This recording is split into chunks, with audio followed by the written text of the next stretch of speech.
Hello and good evening, you guys. Today it is Saturday, March 13th, 2021, and while I'm sitting here having a coffee, I figured, you know what, I'm gonna do this video today. And truth is, I did try filming this the other day, but I ended up doing one video for a half an hour in length, and I decided, you know what, why don't I make this into a little mini two-parter where what I will be doing is I will be sharing my thoughts on the discussions involving the XFL and the Canadian Football League. So what I'm going to do is, instead of one 30-minute long video, I'm going to split this into two videos, maybe about 15 to 20 minutes each. And then that way, after listening to one video, you can comment, you can have a break, and then after that, if you want to listen to the second part, then by all means, feel free to do so. So, for part one of this little mini two-parter, and another thing I want to mention, both of these videos, treat them like podcast videos, the same way that I normally do my Rockzilla's weekly roundup videos.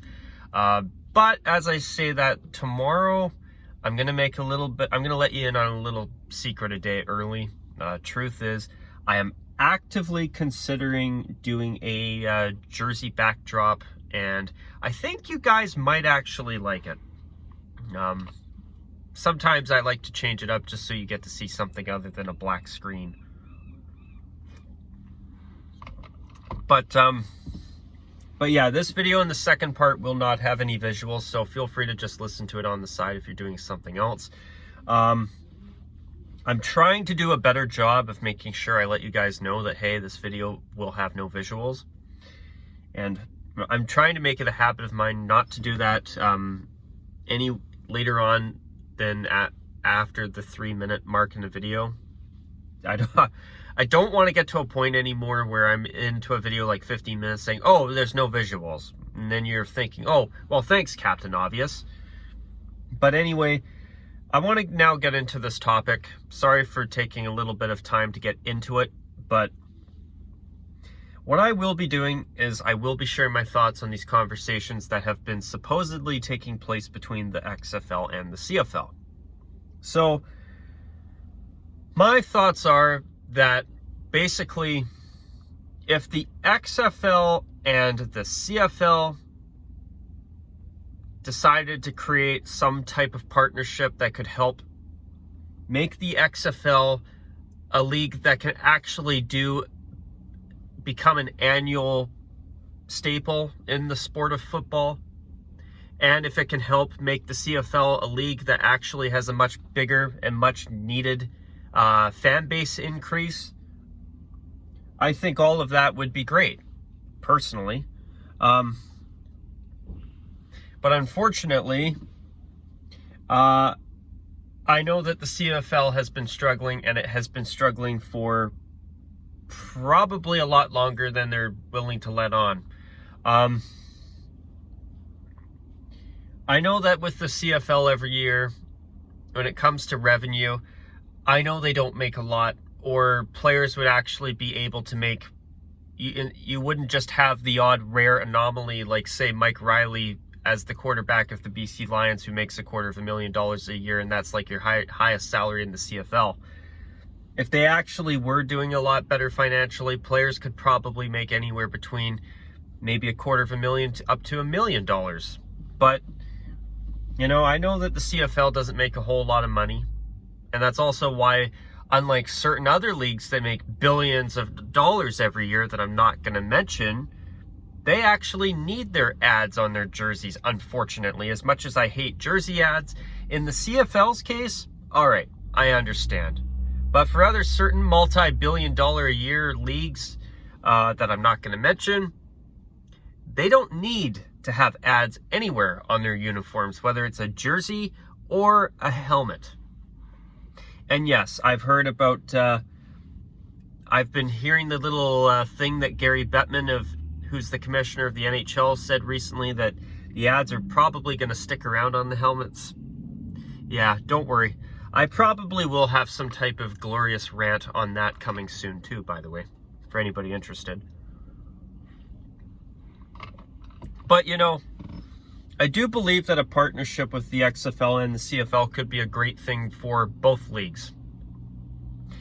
Now, you know, Vince McMahon a year ago, or in the past 2 to 3 years, has spent a lot of time and a lot of money trying to start up an XFL 2.0. And if it wasn't for the Wuhan surprise, as some call it,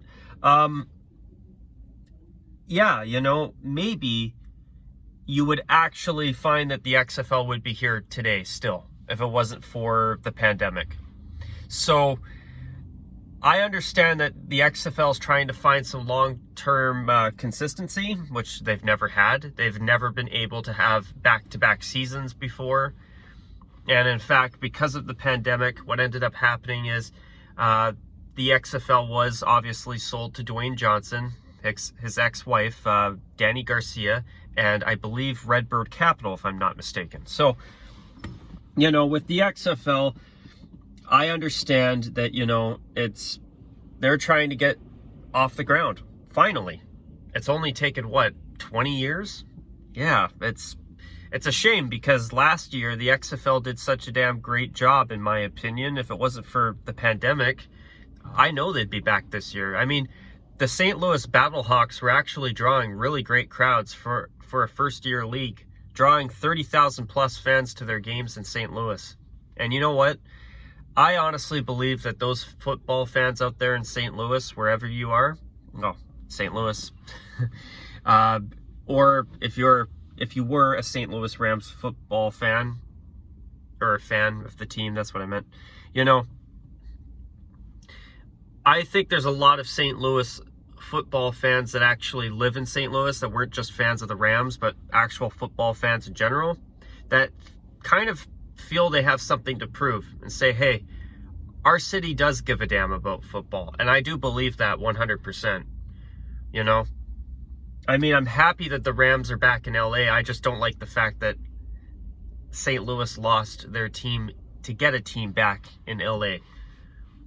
And if you want to know my 2 cents on the NFL in LA, I think only the Rams should be playing in LA. The Chargers should be playing in San Diego.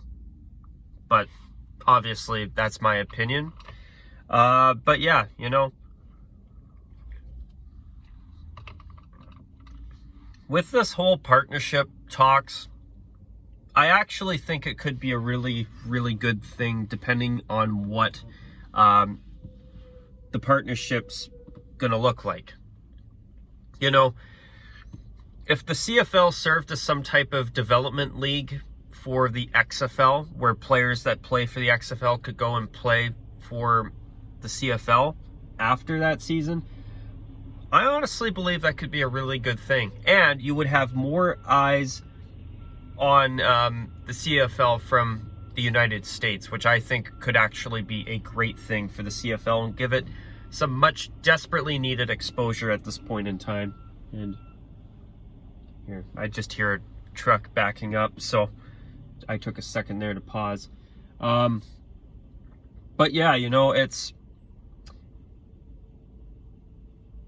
that idea of a partnership where the two leagues could work together. The CFL desperately needs some exposure and some new fans and better attendance in most of the teams' stadiums. And, you know, not only that, but they also need more of an audience from outside of Canada. And I think a partnership like this could really be great for that.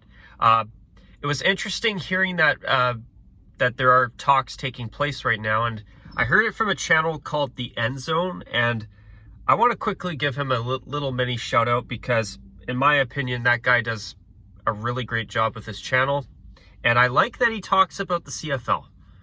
That's something I really like too. So I highly recommend you give him a chance if you like football.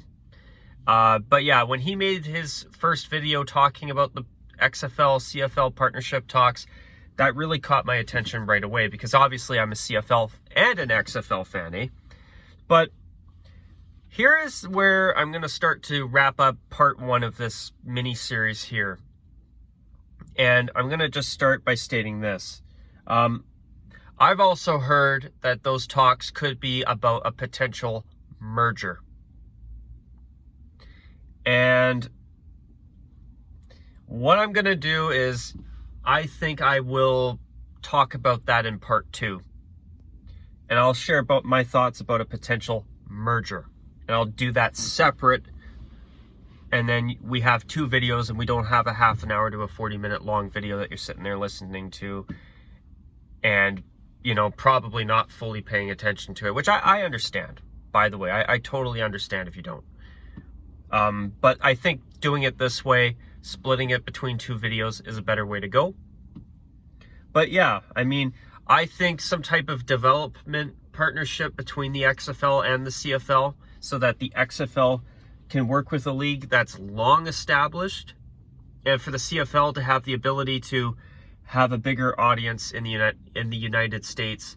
And actually, you know, if the CFL could start having some type of arrangement to have some XFL players playing in the CFL when the XFL's done for the season next year, and doing that moving forward, you would have XFL fans saying, hey, my quarterback plays for the Winnipeg Blue Bombers. I want to watch that Blue Bombers game today.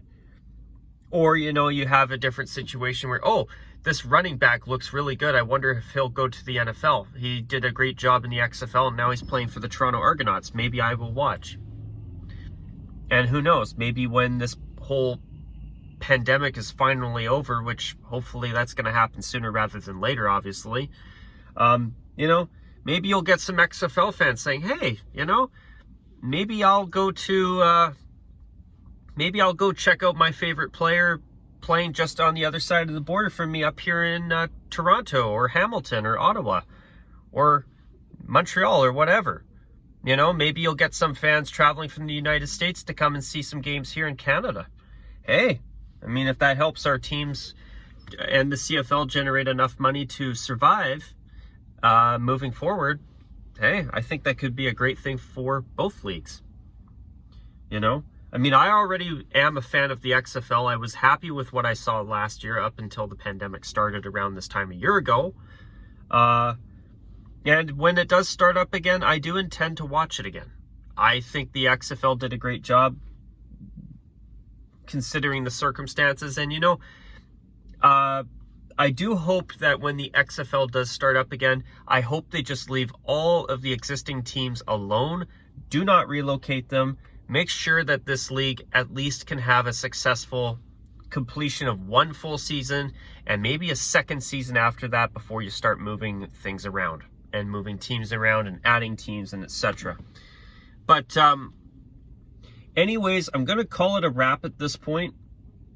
And what I will do is I will wrap part 1 up here, and I will get to work on part 2. So on that note, you guys, until part 2, let me know your thoughts on what I've said in the comment section below, if you want to.